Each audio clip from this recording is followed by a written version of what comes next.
The process of making wine in talhas, or clay amphoras, has existed for more than 2000 years, since Roman times. In Portugal, Alentejo is the only region that still keeps this millenary tradition alive. Here, the wine made in such pots, known as amphora wine, is a rich cultural heritage that is still part of the day-to-day lives of the local people. Making wine in amphoras is as simple and natural as the wine itself. As soon as the grapes arrive to the winery, they are totally or partially destemmed and crushed.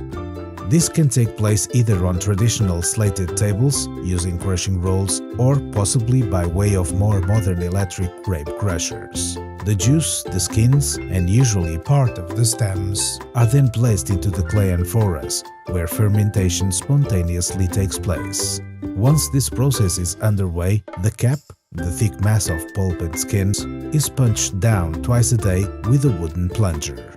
This movement pushes the skin down into the must, releasing color and other important compounds.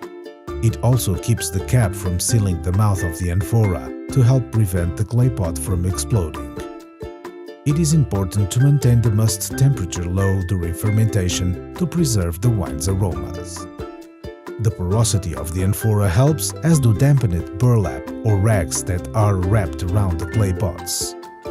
Fermentation goes on for between 8 to 15 days, although it takes a bit longer for the cap to settle down to the bottom of the amphora. There, these solids will act as a natural filter when the wine is drawn off. The opening of the amphoras is a special moment throughout Alentejo.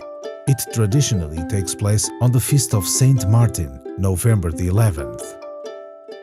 The batoque, the cork stopper that seals the opening near the base of the pot, is removed, and the clear filtered wine is either drawn off into a clay basin or it's served directly into a glass. The rest of the wine is then either transferred into smaller pots, bottled, or served directly from the original amphora by replacing the batoque with a wooden spout. Amphoras are unique to this region, and the local amphora wines are unmatched. Brimming over with character and with identity, they are an inseparable part of the bountiful cultural heritage that can be savored in Alentejo. Wines of Alentejo, naturally unique.